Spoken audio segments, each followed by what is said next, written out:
Niccolò Paganini nació en Génova el 27 de octubre de 1782 y falleció en Niza el 27 de mayo de 1840.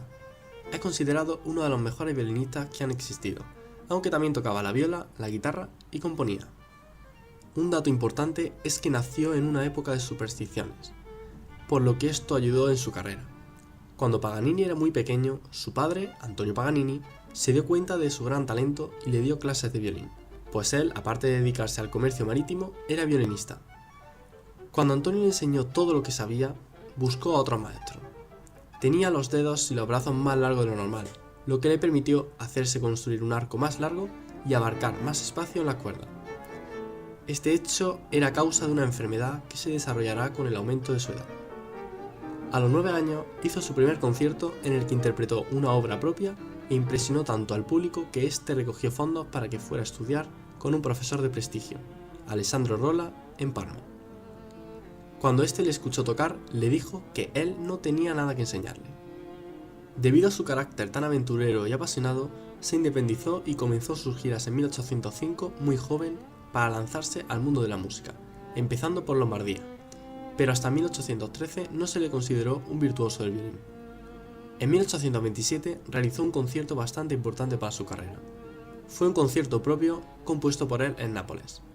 Tuvo gran éxito y ahí realmente demostró su talento al ser él mismo el compositor e incluir nuevas técnicas que parecían imposibles hasta el momento. En 1828 viajó a Viena y dio 14 conciertos, donde debutó marcando un antes y un después en su carrera. Siguió preparando conciertos y en 1829 y 1831 se reunió con músicos como Schumann. Paganini tuvo gran influencia sobre estos artistas, quienes vieron inspiración en él.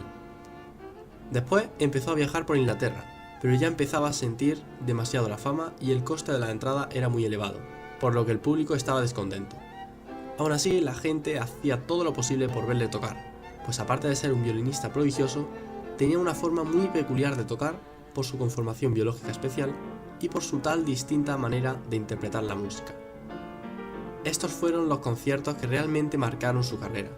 Después de viajar a Inglaterra, ya era un supremo de violín y siguió viajando por toda Europa. El público decía que se presentaba a tocar con fuego iluminando el escenario y que de su violín salían notas prodigiosas, dejando atrás un escenario que parecía estar en llamas, haciendo que su figura creciera aún más. Pero hubo alguien que aseguró haberlo visto invocar al diablo, diciendo que le dijo que su alma sería suya a cambio de tocar como un ángel. Según el testigo, tras esas palabras se encendió una luz cegadora, Paganini se puso de pie y siguió su camino.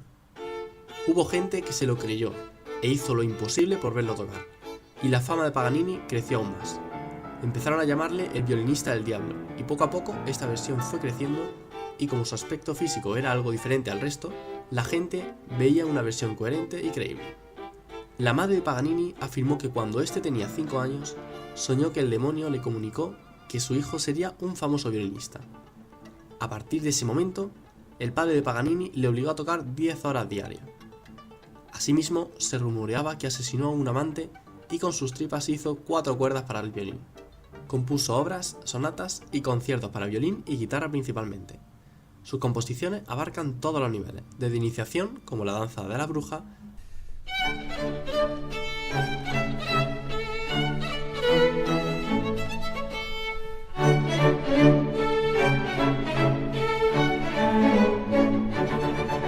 o al máximo virtuosismo, como los 24 caprichos.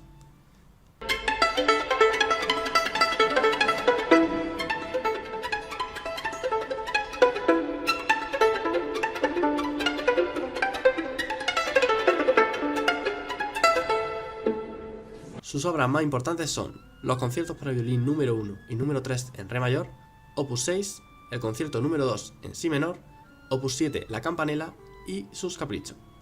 Estos últimos inspiraron a compositores como Liszt y Brahms. Esta es toda su carrera. En cuanto a su vida personal ya no fue tan suprema.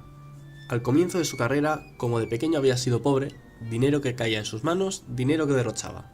Lo utilizaba en el juego y en las mujeres, aunque también invertía en violines.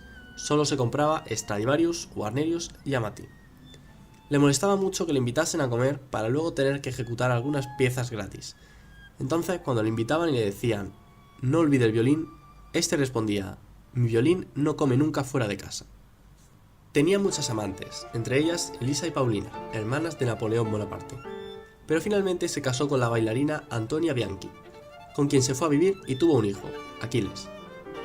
La gente veía a Paganini como un avaricioso que solo le importaba el dinero y gastarlo en sus caprichos. Pero con el paso del tiempo cambió su ideal del dinero. De hecho, ayudó a subvencionar la carrera de un joven músico, Berlioz, a quien acababa de conocer. Le dio un cheque por valor de 20.000 francos para ayudarle a salir de su penuria económica. De su vida personal se sabe poca cosa más, pues fue muy desorganizada y solo mostraba su vida musical. Como tenía una formación biológica algo diferente, tenía varias enfermedades serias. Estas empezaron a desarrollarse gravemente cuando Paganini tenía 38 años y se desarrollaron durante 20 años más. Sus primeros síntomas fueron tos, debilidad y molestia digestiva a causa de una constipación crónica. Paganini abusó del medicamento y sus síntomas se fueron haciendo más graves y molestos a causa del mercurio. Los médicos le diagnosticaron sífilis, aunque no lo tenían claro. Por ello, siguió abusando del mercurio hasta crear una adicción. Esto le produjo una enfermedad gastrointestinal. En 1828 se le infectó la mandíbula inferior y le tuvieron que operar y extraerle algunos dientes. Esta operación le desfiguró el rostro. Paralelamente desarrollaba problemas en el sistema nervioso. Tenía temblores posturales que le impedían sujetar el arco del violín o incluso escribir. Sus ánimos iban bajando y se le veía muy envejecido. Su médico se dio cuenta de que estos síntomas eran la consecuencia del abuso del mercurio, por lo que se lo prohibió. Él, sin embargo, seguía consumiéndolo. Los problemas del sistema nervioso aumentaron y se tuvo que retirar a causa de las críticas. También aumentaron los problemas neuropsiquiátricos, haciendo que tuviera cambios frecuentes de personalidad e irritabilidad. En 1830 ya empezó una disfonía que se completó en 1838, quedándose completamente mudo. Finalmente falleció en 1840 a causa de todos estos síntomas desarrollados, pero el síntoma con más peso para su muerte fue la disfonía. Al principio la relacionaban con una laringitis tuberculosa, pero el especialista no encontró signos de esa enfermedad. Más tarde se supuso que padecía también el síndrome de Marfan, pero nunca se ha llegado a saber a ciencia cierta la enfermedad real de su muerte.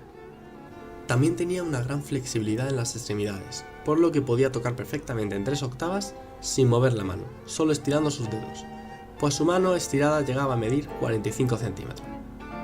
Cuando falleció, el 27 de mayo de 1840 en Niza, el obispo negó su entierro a causa de los rumores sobre Paganini y el diablo, por lo que su cuerpo fue embalsamado durante 2 meses y durante un año fue depositado en el sótano de la casa de su hijo hasta ser enterrado en un lazareto.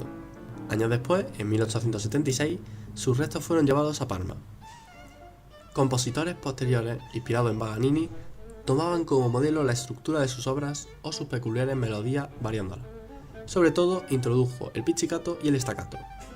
Estas innovaciones dieron lugar a una nueva forma de interpretar la música con el violín, que a lo largo de los años llevaron a cabo los autores posteriores influenciados por él, como los nombrados anteriormente y Brahms o Chopin.